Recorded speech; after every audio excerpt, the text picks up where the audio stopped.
Voilà, de retour pour la deuxième partie, toujours avec Adrien Bozzi, toujours sur nos élections et toutes ces péripéties et aussi essayer de comprendre ce qui se passe au niveau des enjeux. Alors moi, je vais te montrer une petite séquence pour aller dans le sens de tout ce qu'on a vu. C'est Benoît Hamon qui était il n'y a pas longtemps à France 2 et qui était avec Laurent Wauquiez. Alors, Laurent Wauquiez, lui, c'est pareil, c'est cette droite qu'on appelle sarkozyste. Les faux durs, tu vois. Les faux durs, voilà. Les faux durs. Les faux durs, ça leur correspond bien. Voilà. Le mec qui gonfle les muscles, mais personne n'y croit, quoi, tu vois. Bon, bah voilà, c'est ça. Et contre Hamon, donc Hamon, sur la question de l'islam et de l'immigration. Et donc, il y a eu un petit clash, t'imagines bien, entre les deux. Ouais, ça a dû être violent, dis donc. Hein. Ouais. Ah, alors, j'entends pas. Juste ici, ouais. Aujourd'hui, des groupes. Non, on n'a pas le son. Voilà, alors attendez 2 secondes. Ouais, juste, voilà. Dans l'éducation, dans les hôpitaux, Ah, voilà. dans la rue. Il faudrait mettre un peu plus fort, peut-être. À l'égard de ceux qui, d'une manière ou d'une autre, voudraient remettre en cause la liberté de conscience. C'est indiscutable. Dans l'éducation, dans les hôpitaux, dans la rue. Et moi, je serai intransigeant à l'égard de ceux qui, d'une manière ou d'une autre, voudraient remettre en cause la liberté. Ok. Bon, alors pour le moment, on laisse tomber la séquence. On essaiera de la faire en troisième partie. En tout cas, cette séquence, voilà, le clash. Parce qu'on a un Benoît Hamon, si tu veux, sur la question. Alors, j'imagine que tu l'as vu aussi, on en avait parlé nous aussi ici. C'était ce petit reportage de France 2 sur un café à Sevran. Oui. Voilà. Qui fait beaucoup de bruit, oui. Voilà, où il y a des femmes qui se font éjecter du café. Et puis, la réaction de Benoît Hamon là-dessus, ça a été de dire, oui, mais en France, c'est une tradition dans les cafés ouvriers. Oui, déjà, il faudrait démontrer qu'il s'agit d'un café ouvrier, ce qui est faux, puisqu'il n'y a plus d'industrie quasiment dans ces zones-là, donc déjà, il ne faut pas nous la faire. Et puis surtout, la tartufferie ultime, c'est de faire croire qu'on parle du même peuple, quoi. C'est tout, quoi. Faut arrêter de prendre les gens pour des crétins. C'est une sorte de négationnisme, je dirais, de la réalité. D'ailleurs, les gens de gauche ne survivent que comme ça. Tu sais, j'ai inventé une formule qui nous dit que la gauche est une maladie mentale. C'est évident. Aujourd'hui. Oui, non mais aujourd'hui. Oui, je sais, cette formule me fait beaucoup rire, tu sais, parce que j'en ai... Mais tu sais, moi je vais te dire, je connais beaucoup de gens de gauche dans ma famille et tout ça, je comprends qu'à une époque, il y ait des gens qui étaient de gauche. Bah tu vois, je t'ai parlé de mon tour tendre l'autre jour, je comprends, il y avait un contexte ouvrier, donc je comprends. Aujourd'hui, pour être un jeune de gauche, franchement, c'est chaud quoi. Et je me dis, comment c'est possible? La seule, et là on comprend pourquoi on arrive à la maladie mentale, c'est que la seule façon pour un jeune blanc d'être de gauche aujourd'hui, c'est de nier le réel. Si tu n'es pas dans la négation du réel en permanence, tu bascules. Donc pourquoi la gauche est devenue une maladie mentale? Parce qu'on a des gens totalement schizophrènes qui sont contraints de nier en permanence la réalité. Tu vois? Je te parlais tout à l'heure, tu sais, la jeune fille là, qui a fait la petite vidéo contre Marine Le Pen. Elle ne vit pas dans la même dimension que moi, tu vois. Ouais. Elle ne vit pas dans la même dimension. Il y a un autre exemple, justement, j'ai envie de t'en parler aussi, celui-là, c'est Mehdi Méclate. Énorme. Énorme. Alors voilà, parce qu'on est dans le déni de gauche, et je trouve, et alors là, le personnage, pour le coup, il symbolise tout ce que tu viens de dire, mais les réactions pour le soutenir, tu te rends compte, parce que... Alors que ceux qui connaissent pas l'affaire, je vais rappeler, Mehdi Méclate, c'est un journaliste du Bondi Blog à la base, qui t'organise au passage, financé par le Society, et voilà, au passage. Donc, ce journaliste, égérie de la gauche bobo, hein, c'est ça, voilà, adulé. C'est le Maghreb gentil, tu vois. Voilà. Vous voyez que ça marche, l'intégration. On en a trouvé un. Voilà, donc t'as toute la bobocratie qui nous l'a mis, il a fait la couverture des Inrocks avec Christiane Taubira, une interview, donc voilà, quoi. Vraiment tout ce qu'il y a de plus, Pascal Clark à France Inter, enfin il est vraiment... Et en plus il a un pote noir, tu vois. Et il a un pote noir, Badrou. Et ce qui a à mourir de rire, c'est qu'on nous vend ça, alors que, en ce moment, la tension monte énormément entre les Noirs et les Maghrébins en banlieue, tu vois. Alors qu'avant c'était un petit peu banlieue United, quoi. Oui. Et en tout cas c'était le discours officiel. Là, depuis quelques temps, depuis à peu près 1 an, tu vois, le clash est assumé entre les Maghrébins et les subsahariens. Il est assumé. Donc c'est quand même rigolo qu'on nous vende tu vois, les deux potes voilà, qui symbolisent la banlieue, alors qu'en réalité, c'est l'inverse. Ah bah il y a Ils pas sont trop longtemps, des j'ai chiens. débooké une vidéo de Ria Boutedja, Maboula Soumoro. Elles ont parlé de ce problème-là. Ça existe, hein, c'est-à-dire Bien que sûr. eux, ils se le cachent même pas de leur côté. Oui, entre noirs et arabes, c'est pas l'amour fou, etc. Donc Ouais. tout le monde en a parfaitement conscience. Ce que moi, je vais te dire un truc, moi, je l'ai découvert tardivement. Ça. Parce que moi, par exemple, quand j'étais en cours, ou dans mon collège, il y avait quand même une solidarité, tu vois. Ouais. Ou tu vois, c'est un petit peu comme les gaullistes et les communistes pendant la guerre, quoi. C'est-à-dire que quand il y a un tierce ennemi, on se met contre eux. Par contre, quand il est plus là, Quand il est plus là, les choses rigole reviennent. pas, Voilà, tu vois. c'est un peu ça. Et donc, il éclate soutenu par. Parce que là, on l'a vu soutenu par tout le monde. On a vu Pascal Clark, quand même, qui a fait des sorties incroyables. En nous expliquant, c'est pas de sa faute, il a un côté c'est sa dualité, c'est un gentil. Enfin, il a un côté sombre, je crois. Un côté sombre, une part de sombre de lui, voilà. Mais on sait très bien que parce que tu sais que dans la tête de quelqu'un qui est structuré par le vu à la télé, de quelqu'un qui est structuré par l'idéologie dominante, le racisme ne peut venir que des blancs. Tu vois, ça ne peut pas exister un noir, un arabe, un asiatique, un indien, un aborigène ou tout ce que tu veux qui soit raciste. Ça ne peut pas exister. Il y a eu un certain nombre d'articles qui sont sortis, de Ouria Boutedja notamment, d'une ancienne conseillère de Taubira, dont j'oublie le nom, là, d'origine maghrébine aussi, là, qui était flic avant, je crois. Ça me dit quelque chose. Mais bon, elle fait SIEM, je crois, quelque chose. Là. Et en fait, quelle est cette théorie? C'est de dire qu'on ne peut pas mettre sur le même plan le racisme qui vient d'un blanc et la réaction qui vient d'un non-blanc, puisqu'en fait, c'est une réaction, précisément. C'est vrai, et donc, ce n'est pas du racisme, et en fait, voilà, c'est une réaction d'indisposition. Voilà. D'accord. Et donc là, on a un mec qui... Moi, je fais le quart de ces tweets-là, je prends du ferme direct. Voilà. Direct. Hein. Je crois qu'il va te chercher chez toi. Ah oui, c'est clair. C'est clair et net. Là, en l'occurrence, lui, il a le droit. Alors, je crois que pour le coup, pour être intellectuellement honnête, que la LICRA va faire des poursuites contre lui. Mais en tout état de cause, dans le cerveau des gens de gauche du système, ça a bugué. Ça a carrément bugué l'affaire Méclate, quoi.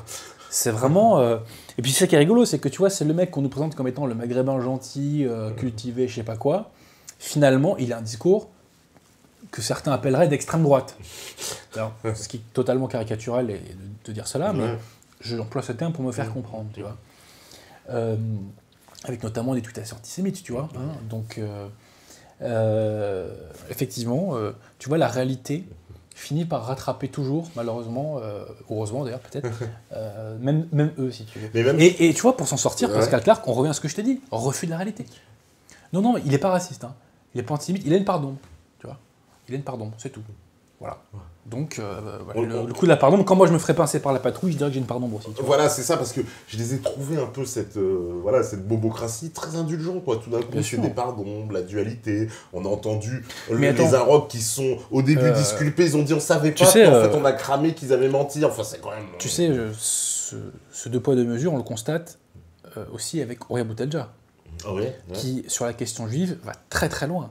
Très loin. Et beaucoup de Français de souche ne pourraient pas se permettre ce genre de discours, hein, sans avoir des poursuites pénales, que elle, pour l'instant, n'a pas. Apparemment. Elle a même été, absous, on peut dire, dans cette affaire de Souchien, puisque la justice a dit... Oui, tout à fait. La justice a dit, il n'y a pas de Français de souche. Et attends. Ce qui, en plus, qu'il faut voir, c'est le motif du jugement. Ils nous disent que la notion de Français de souche n'a, de mémoire, parce que je cite les extraits du jugement dans mon prochain livre, n'a aucune réalité, je crois qu'ils disent sociologique, biologique, historique, c'est ça. de malade, quoi. Ils nous font du Macron avant l'heure, quoi. Voilà. La France n'existe pas. Hein. Les mecs, la France n'existe pas, il n'y a pas de souche française, il n'y a pas de souci. Bon, voilà. Alors que c'est quand même incroyable, parce que quand elle prend son expression, même dans l'émission de Ce soir ou jamais, elle dit bien les Souchiens, les Blancs, parce qu'il faut leur trouver un nom. Tout à fait. Il n'y a pas d'ambiguïté possible. Pour moi, elle désigne bien un groupe ethnique, enfin au sens la loi Pleven, je sais pas. Et là, non, ça ne rentre pas dans le cadre. Ce groupe qui n'existe pas aux yeux de la juge du tribunal, je crois que c'était la cour d'appel de Toulouse, in fine, qui avait tranché. En revanche, elle a une existence pour Ouria Boutedja et ses disciples. Ouais. Donc, moi, c'est ce que je constate. Et d'ailleurs, tu sais que moi, je me suis pas senti blanc. En fait, je me suis senti blanc tardivement. Avant, j'étais français. Mais je me définissais pas comme blanc. Ça m'est venu très tardivement. Mais pourquoi ça m'est venu ? Parce qu'on m'a désigné comme tel. Voilà, c'est à force qu'on te le répète. Mais c'est tout. Ouais. Tu vois, mais avant, moi, je me disais pas, t'es blanc, tu vois, je m'en foutais, ouais. tu vois. Je veux dire, c'est comme t'es droitier. T'as pas bah, grandi voilà, en disant, tu dis mais pas, je suis droitier. blanc, je suis blanc. Non, voilà, ouais. Aujourd'hui, je me le dis. Mm. Parce que c'est. Au bout d'un moment, tu vois, t'as la réalité multiculturelle qui te saute au visage et puis voilà, ça te revient dessus, tu vois. Mais bon. Ouais, parce qu'on sait très bien que c'est vrai, le cas inverse. Quelqu'un, entre guillemets, qui aurait essayé le quart des tweets de Mehdi Méclate, il serait déjà devant la 17e chambre, peut-être bien même enfermé en face. Et il faudra vraiment suivre cette affaire de près. Moi, j'ai vraiment hâte de voir ce qu'elle donne. Hein. Vraiment. Hein. Parce que là, on va voir la tartufferie de la République, tu vois. Toute la tartufferie de la République. Parce que moi, si je fais ça, je te dis, je me prends 20 000 € d'amende, du sursis, tu vois, la totale, quoi. Et une couverture médiatique, parce que là, encore une fois, il faut saluer encore une fois le travail des réseaux indépendants, des médias indépendants, c'est encore Yves Dessouche qui a déterré cette affaire. Il me semble que c'est Yves Dessouche qui a... Il me semble bien. Donc, énorme dédicace à Yves Dessouche. Il me semble bien que ceux qui ont déterré cette affaire. Et d'ailleurs, attends, dans le même coup, ils en ont déterré deux, pour le coup, parce que le lendemain, il y a eu la remise des Césars de Ouléga. Oui, alors... énorme. Alors... Énormissime. Alors, c'est pareil, on retombe des nues. Mais tu sais, ça veut dire quelque chose de très intéressant. Ça veut dire que le système n'arrive plus à, entre guillemets, museler la réalité. Et que maintenant, tu vois, c'est comme de l'eau qui coule entre les doigts, quoi. Il n'arrive plus, quoi. Ah bah moi, je vois ça comme ça, c'est le truc qui fissure. On n'arrive plus à contenir le golem multiculturel, tu vois. Il nous revient dans la gueule d'une façon ou d'une autre, quoi. D'une façon ou d'une autre, il nous revient dans la gueule, quoi. Ah, parce que là, en plus... Alors, clairement, cette cérémonie des Césars, un petit mot, parce que c'était... Ah oui. C'était orwellien. C'était la cérémonie le multiculturalisme qui était à l'honneur. En fait, c'est le système qui se rend hommage à lui-même, tu vois ce que je veux dire. Alors déjà, on peut le dire à deux égards, c'est que les Césars, Omar Sy a eu le César du meilleur acteur. Omar Sy, tu regardes n'importe quel de ses films, il ne sait pas jouer. J'ai rien contre lui humainement, c'est quelqu'un de très bien sans doute, il ne sait pas jouer. Donc tu vois bien que on nous crée de force des icônes qui n'existent pas. Hein. Et donc, déjà petite parenthèse, donc, te disais-je,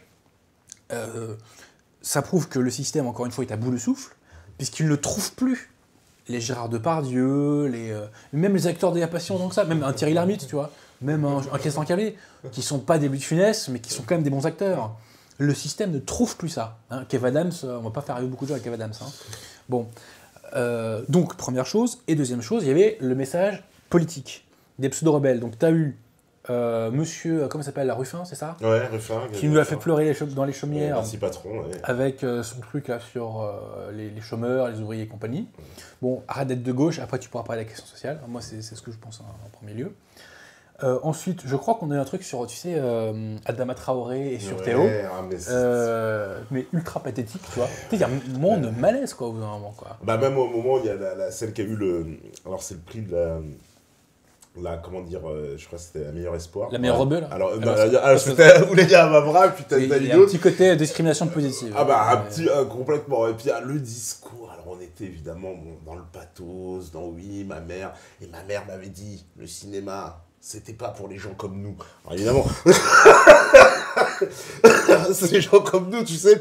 Alors, j'étais stupéfait quand je dis, mais waouh! Et non, en plus, cette année, ils se sont mis de concert parce qu'il y a eu la même chose aux États-Unis. Parce que l'année dernière, il y a eu scandale, tu sais, parce qu'il y avait pas assez de noirs, il paraît, dans la liste. Alors, du coup, tous les noirs connus avaient boycotté, les Beyoncé, les Will Smith avaient dit on va pas à la cérémonie. Et cette année, par contre, alors là, ils ont mis des noirs partout, ils ont dit ah non, cette année. Mais la France, avant qu'on lui fasse leur reproche, j'ai l'impression que c'est. On anticipe. On anticipe. Nous, on va pas attendre qu'on nous dise. Et puis, tu vois, c'est vraiment une volonté de la part de cette nomenclature républicaine de se donner bonne conscience à tout prix. Voilà. Il faut se donner bonne conscience. Et nous, on n'est pas des racistes, on n'est pas comme les fachos qui votent FN. Hein. Ouais. T'as vu, on donne des prix aux Noirs et aux Arabes. C'est comme qu'on est des mecs cool. Et tu vois, il faut pas ce sujet aussi. C'est que les gens de gauche ont une négrophilie et une maghrébinophilie. C'est-à-dire qu'ils sont tellement dans la haine de soi, sont tellement dans le rejet de la France, dans le rejet de leur histoire, dans le rejet de leur religion, dans le rejet de leurs parents, et j'en passe et des meilleurs, qu'ils en sont à aduler tout ce qui n'est pas français et qui est en France, tu vois. Et c'est sordide. Tu sais, il y avait un écrivain qui disait qu'un philosémite, c'est un antisémite qui aime les juifs. Et ben moi, je te dis de la même manière, hein. Un négrophile, c'est un négrophobe qui aime les noirs. Un maghrébinophile, c'est un maghrébinophone. Parce qu'en plus, ces gens-là, tu les mets au quotidien. T'aimes les maghrébins? Bah écoute, moi je vais te mettre 1 heure au marché de Saint-Denis, à côté de la cathédrale, tu vois. On va voir combien de temps tu tiens, tu vois. On va voir, hein. C'est intéressant. Et ce sont des gens qui, d'ailleurs, sont des bourgeois blancs qui vivent entre bourgeois blancs, tu vois. Et je trouve ça sordide. Oui, parce que ça, c'est... Sordide. Souvent, c'est... Alors, il réfute de plus en plus, d'ailleurs, aussi, le terme de bobo, il est bien passé. C'est péjoratif. Même maintenant, voilà, c'est tellement devenu péjoratif que j'ai même vu Mélissa Torio qui parle de bobo en traitant les autres de bobo. Donc, c'est-à-dire que... c'est tellement péjoratif qu'ils veulent s'en exclure. Mais... Comme tu disais, cette réalité, elle revient en pleine figure. On peut pas le... Y a rien. Elle est trop massive. Elle est trop massive aujourd'hui. D'ailleurs, le système a tenu longtemps et le FN a pu ne pas émerger autant qu'il aurait dû émerger parce qu'on pouvait mettre la réalité sous le tapis. Tu vois, l'immigration, on confine, le chômage, on bidouille un peu les chiffres et puis on laisse ça aux périphéries. Là, c'est trop. Là, la réalité est en train d'exploser, que ce soit l'immigration, le chômage, la fiscalité et compagnie, et on ne peut plus faire semblant. On ne peut plus mettre la réalité sous le tapis. Dans mon prochain livre, j'invente le concept de négationnisme institutionnel, qui est la négation d'un phénomène ou de son ampleur.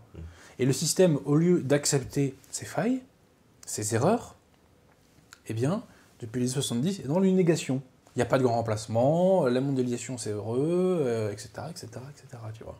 Et on nous invente une pseudo-réalité.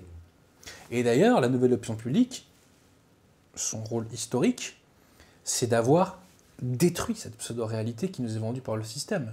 Je ne suis pas soralien, mais de ce point de vue-là, il faut reconnaître que Soral, tu vois, quand il dit cette interview du mois, il a détruit le truc, quoi. Et il a dit, en gros, il y a un discours qui est faux. On peut ne pas être d'accord avec Soral sur son logiciel idéologique, moi-même j'ai les réserves que tu imagines, mais là-dessus, il a été extrêmement performant et il a détruit. En fait, si tu veux, l'hostilité des médias de l'opinion publique est en partie du web, il faut le reconnaître. Et donc, la nouvelle opinion publique a détruit cette... c'est aussi en grande partie du MTT. Je serre un peu les pompes. Mais c'est très vrai, ceci étant dit. Donc, on a détruit cette pseudo-réalité qui se fonde sur ce négationnisme institutionnel. Et donc, on retombe encore une fois sur nos pattes, on est cohérent. Les gens de gauche sont obligés d'être dans la négation du réel en permanence pour pouvoir se regarder dans une glace, quoi. Et pour pouvoir se dire, on est des gens cool, on continue à voter comme des tocards à gauche, quoi, tu vois.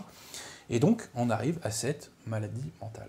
Et je dis ça, tu vois, il y a des images qui tournent sur Internet, quand tu vois des antifas ultra excités qui deviennent complètement fous contre un tel ou un tel, quand tu vois les mêmes aux États-Unis avec Trump, on a vu des images totalement sidérantes. Totalement sidérantes, tu vois. Et j'ai envie de dire, tu es de gauche, mets tes idées en pratique. Commence par aller vivre en banlieue. Parce qu'en plus, aux États-Unis, et c'est ce qui est en train d'arriver en France, la racialisation du débat, parce que aux États-Unis, on voit de plus en plus dans les manifs anti-Trump des gens qui se baladent avec le white supremacy, je suis un blanc privilégié, il y a cette idée, donc voilà. Et je vois maintenant ce discours-là arriver en France. Tout à fait. Je vois des petits jeunes, l'autre fois, voilà, ils faisaient une interview sur CNews, alias ITélé, là, pour Ramayad, et puis ils te le disent carrément, oui, moi je suis un blanc non racisé, machin, enfin ils reprennent en plus. Ah non, mais... Complètement carrément. Et je veux dire, t'es non racisé, mon pote, mais prends le RER, hein. Tu vas être racisé tout de suite. Hein. Si tu veux être racisé, mon pote, sors de ton bourgeois, de ton ghetto de bourgeois blanc qui reste donc entre bourgeois blancs, tu vas très vite être racisé. Parce que moi, j'étais racisé. Hein. Tous les Français de souche qui sont au contact du multiculturalisme sont racisés, il n'y a pas de problème. Hein. Donc, je veux dire, t'as des complexes. Ouais, c'est ce que je disais aux gens que je rencontrais. J'ai toujours vu ça, moi, tu sais, quand j'étais plus jeune, tu vois, des mecs qui étaient complexés du pognon de leurs parents. Mais je leur dis, mais t'as du problème avec le blé de ton parent? Mais donne-le-moi. Mais moi, j'ai aucun problème avec, hein. Il n'y a pas de souci, hein. Franchement, je le prends. Hein. Si t'as un souci, moi je le prends, il n'y a pas de problème. Tu sais, c'est les mecs que tu vois à la fac qui s'habillent en péruvien, tu vois. Ah oui. Tout ça, c'est des mecs blindés qui habitent dans le 5e, tu vois. Ils fumaient du shit. Ils fumaient pour 1000 € de shit, tu vois, par mois, quoi. Ils viennent d'où le pognon, quoi, au bout d'un moment. C'est bon, quoi. Assumez qui vous êtes. Vous avez le privilège d'être français, l'honneur, la grâce d'être français. Assumez, c'est pas une honte. Bien au contraire. Ouais, parce que c'est vraiment, je le vois, d'ailleurs il y a une déclaration, c'était une porte-parole de Benoît Hamon, c'est Madame Slimani, qui elle a parlé en parlant d'une défection encore au profit de Macron d'un député PS et en disant on n'a pas besoin de façon de ces vieux blancs. Putain, c'est un truc de fou. Si on avait dit ces vieux bicots. Ah, je crois, voilà. Tu vois, ce serait pas passé. Ou ces vieux négros d'ailleurs. Oui, ou ces vieux négros. Ce serait pas de jaloux, hein. Non, mais ce serait pas passé, c'est sûr. C'est-à-dire que, en fait, taper sur les blancs aujourd'hui dans on va dire dans le discours idéologique dominant, c'est pas très grave. Ça passe normal. Non. C'est pas... Mais non, parce que le blanc est un oppresseur, tu vois. Donc si tu tapes un oppresseur, c'est pas très grave. Parce qu'alors elle dit la même chose, clairement, ne serait-ce que, voilà, évidemment, sur les juifs ou sur... Elle serait même en procès, j'imagine. Oui. Elle serait, voilà, 17e chambre, voilà, etc. Mais là, non. Ça fait même pas scandale, hein, j'en parle parce que... Ça fait tellement peu scandale que j'étais pas au courant. Ah bah voilà, non, pour te dire. Pourtant, ça... j'essaie d'être au courant. Ouais, non, pour te dire, ça a même pas fait un grand scandale. Pas du tout. Voilà, encore une fois, ça sort de la nouvelle opinion publique. Je vois que alors justement, tiens aussi, petite transition, mais en lien, parce qu'on a parlé beaucoup du FN au début, et le FN, c'est vrai qu'il s'inspire beaucoup, lui, des faits de cette nouvelle opinion publique. Parce que moi, à chaque fois que je vois un Philippot, il ressort ce genre de trucs qui sont des trucs... Par exemple, l'affaire Mehdi Méclate, c'est lui qui l'en a... Exactement. Et tu vois, j'ai critiqué Philippot tout à l'heure, mais là, il était très bon, tu vois. Ceci étant, le racisme anti-blanc, par exemple, tu vois, il n'y a que le FN qui en parle. Bon, plus trop aujourd'hui, mais à une époque, ils s'en étaient un peu emparés. Le terme de racaille. Le terme de racaille, que Sarkozy a employé 2-3 fois, on ne lui a pas pardonné, parce que il faisait dissidence avec la pseudo-réalité. Les racailles n'existaient pas dans la pseudo-réalité. C'est un mot que le système n'emploie pas, on parle de jeunes. Et tu vois, parle de jeunes. C'est pas vrai. Moi, je me rappelle même d'un interview de Marion Maréchal Le Pen en 2013. Alors, c'était pourquoi? Il y a eu des émeutes à l'époque. C'était pourquoi? Ah oui, PSG. Émeute de PSG au Trocadéro. Et elle avait employé le terme de racaille sur LCI, tu vois. Et je me rappelle que le mec en face, ça l'avait choqué, tu vois. Et elle avait dit, même la formule, c'était on s'émeut en gros, de ce que peuvent penser les racailles, mais en revanche, tu vois, les peuples... Enfin, c'était ça l'idée, quoi. Et elle a employé ce mot. L'utilisation du mot racaille, donc le racisme anti-blanc, c'est effectivement tout ça, le FN s'inspire de la nouvelle opinion publique, et puis même sur plein de choses. L'aspect anti-Union européenne, si tu veux. Non pas, le FN a toujours été plus ou moins anti-Union européenne, mais disons que le fait que ce soit à ce point au centre du discours du FN aujourd'hui, c'est ça.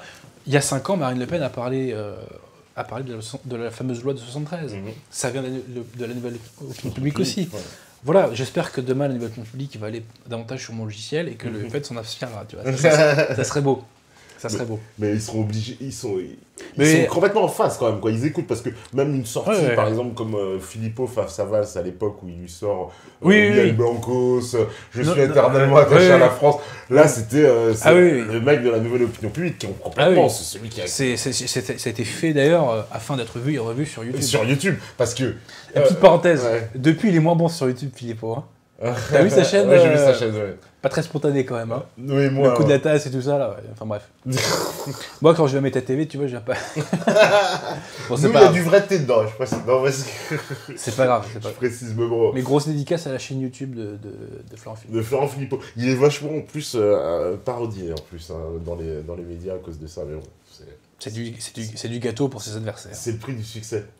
Alors, tiens, on me demande aussi, tiens, je prends comme ça au plus des petites questions, on me dit, qu'est-ce que tu penses de la réconciliation nationale prônée par Roger Hollande? C'est le sujet de son dernier livre.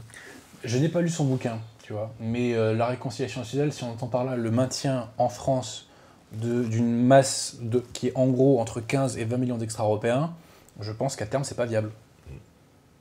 Et les gens qui pensent que c'est viable sont soit naïfs, soit cons, quoi. Enfin, je veux dire, c'est évident. Et pour moi, c'est une telle évidence, c'est comme si tu me demandes, ton avis, il fait plus chaud en hiver ou en été moi, mon expérience me dit qu'en été, il fait plus chaud, quoi. Voilà. Mais je pense que c'est un projet qui n'est pas viable. La réconciliation nationale n'est pas un projet viable. Et on ment aux gens quand on leur dit qu'il y a une chance. Moi, j'y ai cru quand j'étais jeune, tout ça. Moi, j'y ai cru, mais au bout d'un moment, la réalité te rattrape, quoi. Et si la France va avoir un avenir, non, c'est pas possible. En France, le taux de naissance extra-européenne en Île-de-France, il est de 75%. Le taux de naissance extra-européenne en moyenne en France, il est de 38%. L'année prochaine, dans 2 ans, il sera de 40%. Mais ça veut dire quoi? Ça veut dire qu'on est un pays africain ou arabo-africain dans 10-20 ans. On ne peut pas accepter ça. On n'a pas à s'excuser de ne pas vouloir accepter ça. Je suis désolé, hein. Donc la réconciliation nationale est un projet mortifère, totalement mortifère. C'est un projet républicain par excellence d'ailleurs. Et moi je suis pour la France catholique. Parce que réconciliation nationale, bon sur les bases d'un Roger Hollande, on imagine que ça prend quand même une base nationale, patriote. Voilà. Ouais mais même ça suffit pas. Ouais, ça suffit faut pas. arrêter de se mentir quoi. Sans remigration, c'est fini. C'est fini. C'est que pour moi, ça veut pas dire que 100% tu vois, des extra-européens vont dégager. Mais tout simplement, il y en a beaucoup trop aujourd'hui. Il y a beaucoup trop d'extraterritoriaux. Tu sais, c'est la fameuse phrase qu'on avait posée à Hollande en 2012, est-ce que vous trouvez qu'il y a trop d'immigrants en France? Et tu vois, il avait tortillé, et Besançon avait repris, ah c'est scandaleux, il dit qu'il y a trop d'immigrants en France. Bon, il n'y en a pas trop, il y en a beaucoup trop. C'est comme ça. Et au bout d'un moment, quand tu as des zones entières où il n'y a plus de Français de souche, c'est pas acceptable. Pourquoi un pays devrait accepter ça? Alors, je vais te dire un truc, nous, on doit l'accepter entre guillemets, hein, pour une raison, c'est que c'est un châtiment du bon Dieu. Je le dis très sérieusement. Pour moi, c'est un châtiment du bon Dieu, tu vois. De même que Constantinople, tu vois, a été rasé parce qu'ils ont déconné avec le Saint-Esprit. Et pour des querelles théologiques, je ne vais pas rentrer là-dedans. De même que tu vois le royaume de Judée aussi à l'époque avait été détruit par Titus. Aujourd'hui, nous, eh bien, c'est un châtiment qu'on subit. On subit, voilà. On a répandu ces idées de merde, des lumières, de la libre pensée partout. La déchristianisation, ça vient de chez nous aussi. Hein. C'est un châtiment. On est châtié et on l'a mérité. Voilà. Parce qu'au bout d'un moment, quand tu joues au con, bah, t'es puni. Hein. C'est comme ça, c'est la vie. Mais donc, ceci étant posé, c'est un châtiment qui n'a pas vocation à durer, et s'il dure trop, il tuera la France. Parce qu'au bout d'un moment, il n'y aura plus assez de Français. Tout simplement. Et on n'a pas à s'excuser de le dire. Quel crime je commets en disant ça? Tu sais, je te parle tout à l'heure des choses qu'on ne peut pas dire alors qu'elles sont légales. Moi, je pose une question. Quel crime je commets d'un point de vue moral en disant cela? Je veux la survie de mon pays. Je veux la survie de ma culture, de ma civilisation. Je veux pouvoir transmettre ce qu'on m'a transmis. Quel crime je commets? Mais là, on est en face de gens donc, qui nous disent cette civilisation, cette culture-là, soit elle n'existe pas, oui, exactement. Ou elle a inventé, quoi, en fait. Bien sûr, oui. Mais moi, je leur dis, allez se faire foutre. Voilà. Je m'excuse pour mon langage. Hein, mais... Non, mais ça, quand on me dit ça à moi, mais on me crache à la gueule. Je suis désolé. Donc, au bout d'un moment, tu vois, boum, ça part, quoi. Tu vois, quand on te tease trop, bon, bah voilà, on te tire la barbichette, bah, boum, au bout d'un moment, ça part, quoi. Et tu l'as cherché. Et c'est un réflexe. Tu vois. C'est pas forcément. Voilà. Mais. Voilà. La France meurt de cette idéologie républicaine. Qu'elle soit déclinée d'une façon macronienne, valsienne, un peu plus politiquement correcte, un peu moins, un peu plus réconciliation nationale. On meurt de ça. Maintenant, il faut arrêter. Et on revient aux fondamentaux. Fondamentaux, enracinement, catholicisme. Voilà. C'est tout. Et encore une fois, on n'a pas à s'en excuser, quoi. La République fait tout depuis 200 ans pour nous interdire d'être nous-mêmes. Le cœur du problème identitaire français, c'est la République. Tu sais, moi, je suis rugbyman, je regarde très souvent le Tour des Destination, et quand je vois comment chantent leur hymne national les Gallois, les Irlandais, les Écossais, et même les roast-beef, ça n'a rien à voir avec le public du Stade de France qui chante la Marseillaise. Hein. On passe pour des tocards à côté. Hein. Franchement. Parce qu'on a une petite gêne. Tu vas affirmer sa francitude. Voilà, quoi. On est fiers d'être français, mais en même temps, voilà, quoi. On a une petite gêne. Alors que, tu vois, nos camarades anglo-saxons, ils n'ont pas de problème. Et franchement, hein, tu compares Flowers of Scotland avec la Marseillaise dans un stade, il n'y a pas photo. Hein. Flowers of Scotland lui fout la honte à la Marseillaise. Hein. Alors, moi, je suis pour qu'on change d'hymne. Mais ça, c'est un débat. Mais je suis pour qu'on mette au 31 du mois d'août. Bref. Donc, voilà, la République nous interdit d'être nous-mêmes. Eh bien, moi, je revendique le droit d'être français, avec tout ce que ça implique civilisationnellement, culturellement, spirituellement, hein, je m'excuse. La France est née d'une insurrection contre le mensonge. Quand Clovis se fait baptiser catholique, il est en dissidence avec tous les royaumes barbares aux alentours qui sont ariens, donc qui sont hérétiques et qui emmènent les âmes en enfer. La France est née d'une insurrection contre le mensonge. Donc, grosse dédicace à Saint-Rémy, hein, petite parenthèse, hein, et à Sainte-Clotilde, et à Sainte-Geneviève. Et on est né de ça. Et ben, je te l'annonce, c'est une prophétie que je fais. Voilà, je fais une prophétie. Je ne suis pas prophète, mais j'en fais une quand même. La France ressuscitera d'une insurrection contre le mensonge républicain et contre le mensonge conciliaire. Voilà. Nous renaîtrons que comme ça, parce que c'est comme ça que nous redeviendrons nous-mêmes. Notre société, notre régime politique repose sur des principes faux et sur des principes mauvais. Voilà. Donc tant qu'on ne rompt pas avec ça, on sera dans la merde.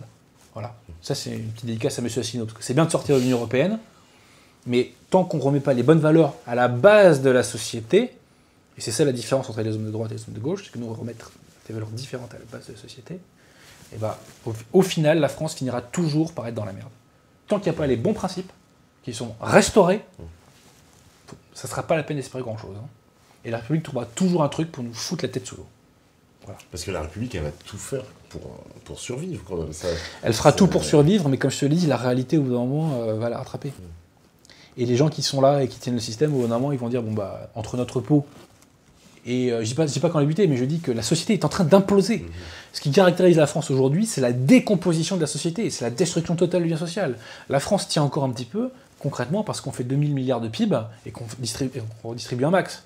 Hein. Tu enlèves la redistribution, c'est le western, hein, franchement. Hein. Et pas que en banlieue, hein. Partout. Partout, c'est la guerre de tous contre tous. Donc, parce que le lien social a été complètement détruit et les Français ne font plus société. Mais en plus, les hommes politiques, ils le savent tous, puisque Bien sûr. je voyais encore Sarkozy, c'était il n'y a même pas 2 semaines, qui faisait encore une déclaration, il disait « Je n'ai jamais vu une telle colère dans le pays, la France est en bouillonnement ». C'est-à-dire, ils le constatent tous, c'est ce que tu dis. Même là. Fillon, il avait la phrase de la guerre civile, ça s'appliquait pas que à la banlieue. Ouais. Sauf que, bah, ils sont tenus. Et en même temps, ils sont tenus, et d'un autre côté, ils n'arrivent pas à renier qui ils sont. Parce que moi, tu vois, si demain je deviens un collabo, c'est pas arrivé. Je suis un être humain, je suis faible, j'ai des faiblesses.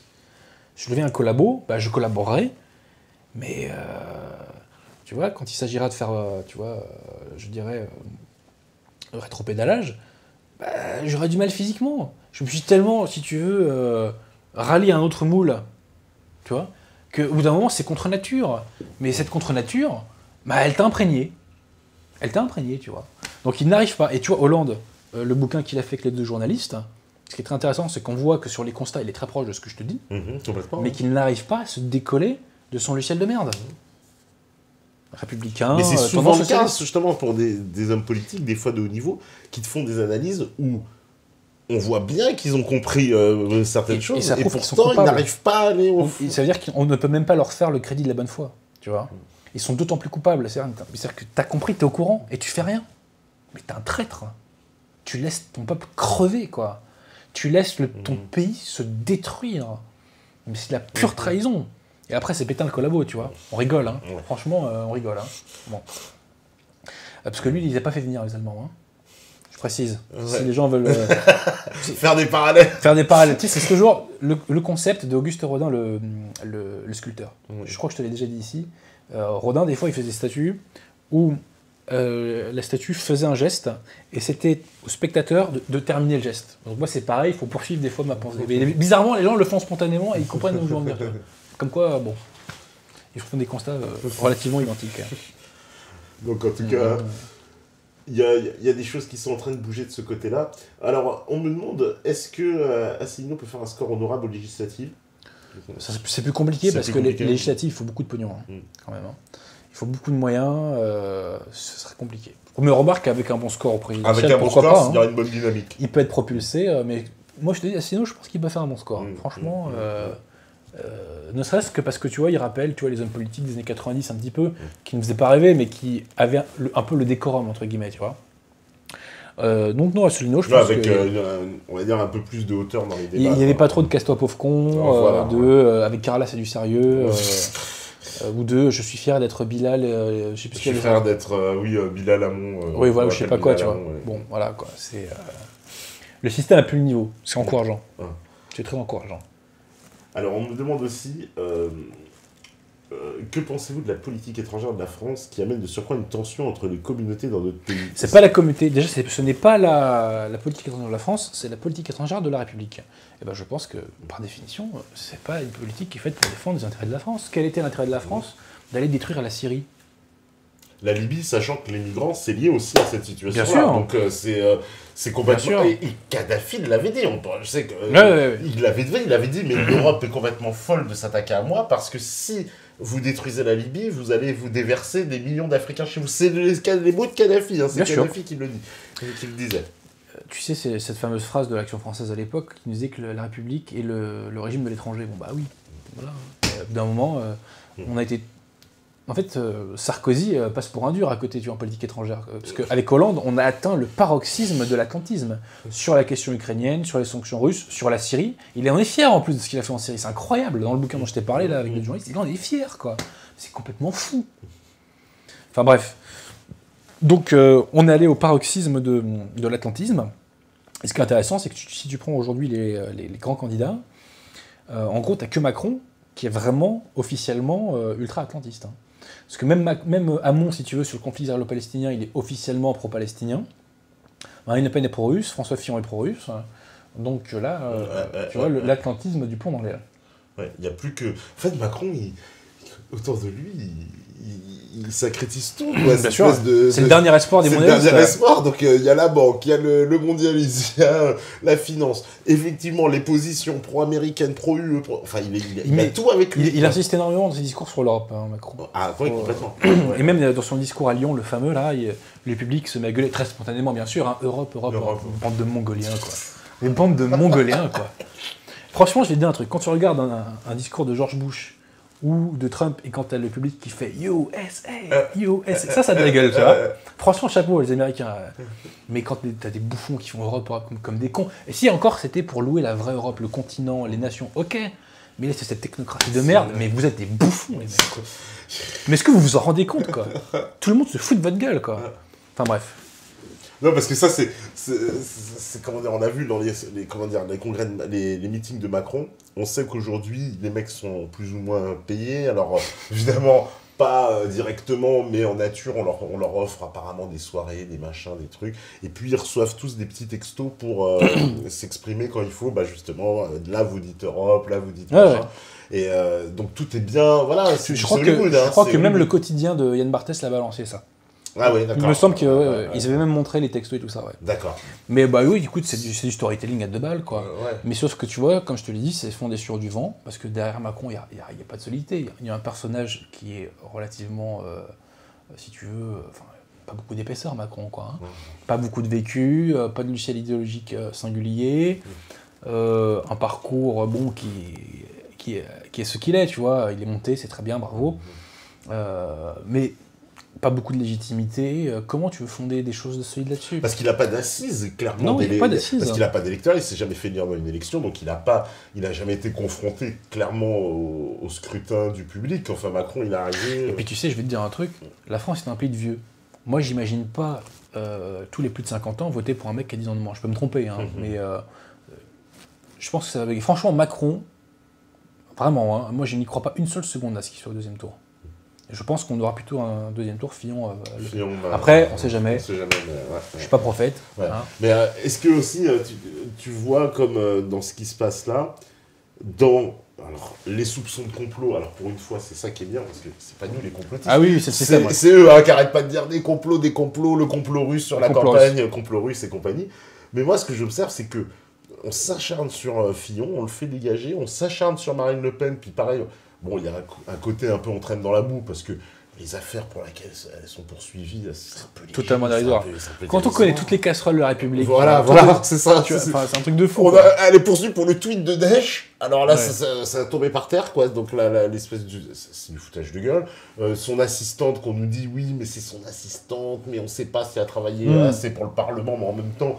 Je me dis, si elle a une assistante, même, tu sais, je souligne l'honnêteté de Mélenchon qui a pris sa défense là-dessus. Hein. Parce que quand on lui a posé la question, il a dit, mais moi, mon assistant, il travaille, je sais plus où, là, il a cité le bled en France.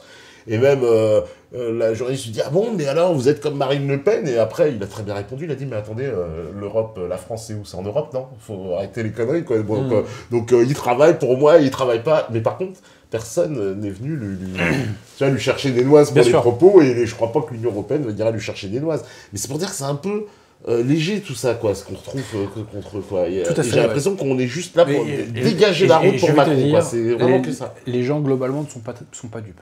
Alors, Fillon a pris du plomb dans l'aile un petit peu, hein. Ouais. Parce qu'elle est un peu moins moralement plus mais ceci étant, il est encore en lice pour le second tour. Hein. Bah parce que j'ai l'impression qu'au départ... On l'a vu à Trocadéro, d'ailleurs. C'est ça lui a fait perdre, mais est-ce que l'acharnement, justement, médiatique, ça lui a pas fait... ça lui donne une aura. Au bout d'un moment, voilà...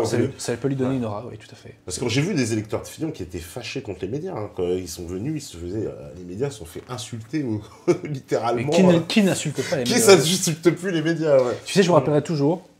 C'était la blondasse, là...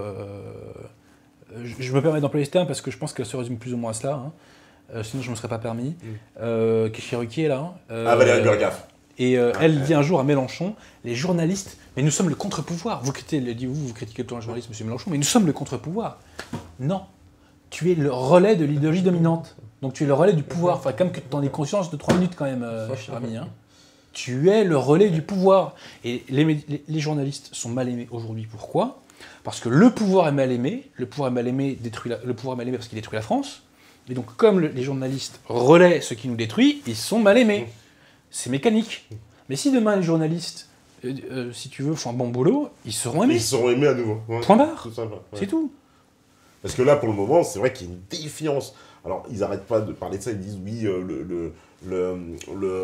l'élection française va jouer un peu comme l'élection américaine, avec des élites entre guillemets, qui représentent un système, oui. Et des gens qui disent, maintenant, on veut faire exploser ce système, on veut sanctionner ces élites. C'est en partie vrai. Hein. C'est en partie vrai. Les Français, quand même, se rendent compte de plus en plus qu'ils sont trahis, et au bout d'un moment, on a envie, comme je te dis, de leur texte, comme le dit ce cher Nolan, là, ouais. De foutre une claque au système. Ouais. Parce que pourquoi on devrait accepter en permanence de se faire humilier ? Pourquoi on devrait accepter en permanence d'être insulté, tu vois, de voir notre pays détruit ? Au bout d'un moment, il faut qu'il y ait un retour. Hein. Et est-ce que tu ne penses pas que... Alors justement, ça c'est des choses qu'on va voir, mais moi j'ai l'impression que cette nouvelle opinion publique, justement, ça passe de moins en moins tout ce qu'on essaye... En fait, les serpents là qu'on essaie de nous faire avaler de temps en temps sur... tout un tas de sujets, bah ça... Mais justement, parce que... On les avale plus comme avant, je trouve. Ça passe plus comme avant. C'est clair et net, parce qu'on a tellement détruit cette pseudo-réalité qu'on sait que les mecs sont de parti pris, on sait qu'ils sont de mauvaise foi, on sait que certes, vous balancez ça, mais par contre, ça, vous le balancez pas, tu vois. Voilà, donc c'est... Parce que même, j'ai vu, c'était dans un débat, il y avait le mec du Figaro. Alors d'ailleurs, il se gêne... Bah, il y avait Caroline Forest sur BFM, il se gêne pas, bon, il parle mal d'Asselineau, c'est vraiment, voilà, comme d'habitude, ouais. Etc. Ouais. Et à la fin, il y en a quand même un, le mec du Figaro, qui dit, mais vous savez, vous ferez mieux de vous méfier, parce que c'est ça que les gens reprochent, justement. Vous êtes tous en train de cracher, entre guillemets, votre venin, tout ce petit monde, tout le monde est d'accord, et ça, les gens... Ce passage était vraiment symbolique de ce qui se passe dans la caste. Tu vois. Parce qu'en plus, officiellement, ils pensent pas la même chose, hein, les mecs. Hein, oui, c'est ça. Ouais, mais tu vois, par contre, effectivement, quand quelque chose sort de leur sérail, sort des circuits, vient d'un circuit autre, d'un canal autre, là, il n'a même pas le droit d'exister. Ces mecs-là reprochent à Asselineau d'exister, quand même, tu vois, politiquement. C'est incroyable. Ouais, c'est ça, c'était genre, il existe, c'est déjà pas bien, et on s'en prend lui... j'ai trouvé, mais c'était lamentable, quoi, sans Caroline Forest en même temps. C'est méprisant. Mais c'était méprisant, mais y compris le journaliste de BFM. Hein. Je dis ça parce que lui, normalement, il devrait avoir une neutralité un peu, quand même. Officiellement. Là, il lit, en fait, la liste des candidats, et puis à la fin, il cite Asselineau, et puis... Genre, il y a un problème, quoi. Oui, parce qu'il a eu ses parrainages. Mais tu vois, ça serait intéressant que... Asselineau fasse un bon score, ne serait-ce pour que ces mecs-là la ferment. Ouais, la ferme. Ouais. Tu vois, un bon gros score de Marine Le Pen... franchement, Marine Le Pen, moi je la vois pas loin de 35%. Je peux me tromper, peut-être que je suis complètement dingue, mais je pense qu'elle peut taper entre 30 et 35% au premier tour, et elle peut gagner le deuxième. Hein. Je pense qu'elle a ses chances. Ça sera dur. Hein. Ça sera dur, mais c'est plus comme en 2002, où ils sont certains de gagner. Parce que même là, tous les éditos, je les vois tous passer. Alors ils disent tous, oui, c'est vrai, celui qui tombe, s'il tombe contre elle, il a des chances. Mais rien n'est joué. En toute franchise... Tout le monde dit rien n'est joué quand même, ouais. À mon avis, il y aura... Je la vois pas en dessous de 30% au premier tour. Et au deuxième, elle peut taper... Alors, on va dire hypothèse raisonnable, où on ne sait pas trop un kiff, tu vois. Hypothèse raisonnable, elle peut arriver à 40%. Mais ceci étant posé, moi je pense qu'après, on ne sait pas ce qui va se passer... pendant le reste de la campagne. Et dans l'entre-deux tours... Pour moi, la victoire de Marine Le Pen est un scénario crédible. C'est crédible. Parce qu'en plus, Marine Le Pen n'arrête pas de monter en force. Tu sais, il y avait notamment l'affaire du refus du vol au Liban, je pense que ça a marqué complètement, oui. Et pendant ce temps, on voit un Macron qui se pète la gueule, on voit Fillon qui essaie de survoler, de surnager un petit peu, on voit un Mon qui n'existe pas. Franchement, Marine Le Pen apparaît de plus en plus comme la seule candidate qui a une stature. Et ça, au bout d'un moment, ça va frapper les Français, tu vois.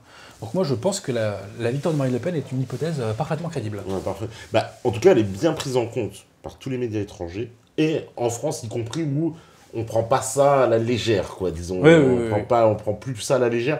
Je crois que la recette de se dire, celui qui va tomber contre Marine Le Pen sera automatiquement élu, Ah oui, non, ça c'est un mauvais calcul. Hein. C'est un mauvais calcul, ouais. Et tu vois, si jamais c'était Macron face à Marine Le Pen, moi je suis convaincu que Marine Le Pen gagne contre Macron. Alors, je suis convaincu.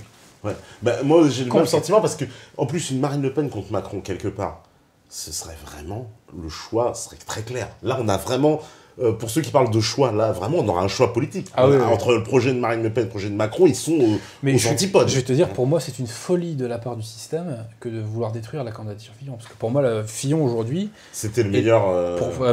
Pour que le système se poursuive. C'est le meilleur poulain. Hein. Ouais. Mais ils ont voulu mettre Macron, c'est ça. Mais pourquoi? Est-ce que c'est pas son côté pro-russe qu'on a voulu faire finir? Je pense. Hein. Je pense. Hein. Parce que pro-russe, puis un peu, peut-être trop conservateur sur les aspects, il est un peu catho. Ça pour le coup, franchement, le côté catho de Fillon, pour moi, c'est vraiment du vernis. Oui, c'est du. Franchement. Ouais, bon, d'accord, c'est des oripeaux. Non, c'est clair. Mais c'est déjà trop. Mais c'est déjà trop, quoi. C'est déjà trop. Parce que, attends, même Valérie Boyer, sa porte-parole, elle avait mis une petite croix dans une émission, ça avait fait scandale. Oui, elle respecte pas la laïcité, elle ose afficher sa religion, etc. Bon, j'ai trouvé que c'était un peu surfait, mais je me demandais, est-ce que finalement ce Fillon, il dérange pas à cause de ça? Parce que ça, petit côté conservateur, petit côté, j'aime les... Voilà, il déroge au politiquement correct, au mondialisme. Ouais. En tout cas, d'un point de vue du discours, les faits, on les verra. Hein, parce que la Ve République, c'est le régime où le président, une fois élu, fait l'inverse de ce qu'il a dit. Hein. De Gaulle, je garde l'Algérie, je la dégage. Mitterrand, je tords le coup du capitalisme et il nous sort l'acte unique et Maastricht. Chirac, fracture sociale. Bon, Sarkozy, la rupture, il continue. Donc le changement, c'est maintenant, c'est quoi en penser. Donc voilà. Mais en tout cas, dans son discours, Fillon dissonne par rapport à certains éléments de la doxa. C'est évident.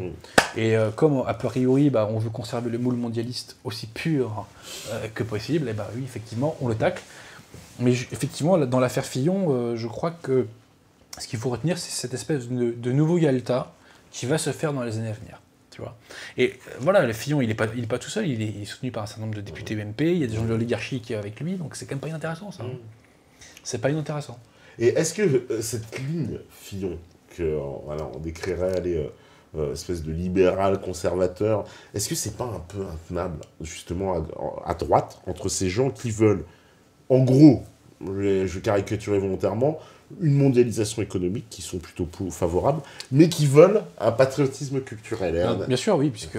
Est-ce que c'est pas là avec l'autre? Parce que moi, je pense que c'est un monstre à deux jambes, comme dit Hilar, et que si tu vas vers la mondialisation économique, tu vas vers la mondialisation culturelle. Bien sûr. Tu pourras pas... La mondialisation nous apporte la destruction de notre tissu économique, la destruction de notre patrimoine, parce que quand on vend tout notre patrimoine à des Qataris, à des Chinois et compagnie, au bout d'un moment, les mecs, ils vont pas l'entretenir, comme nous, on l'aurait fait, tu vois.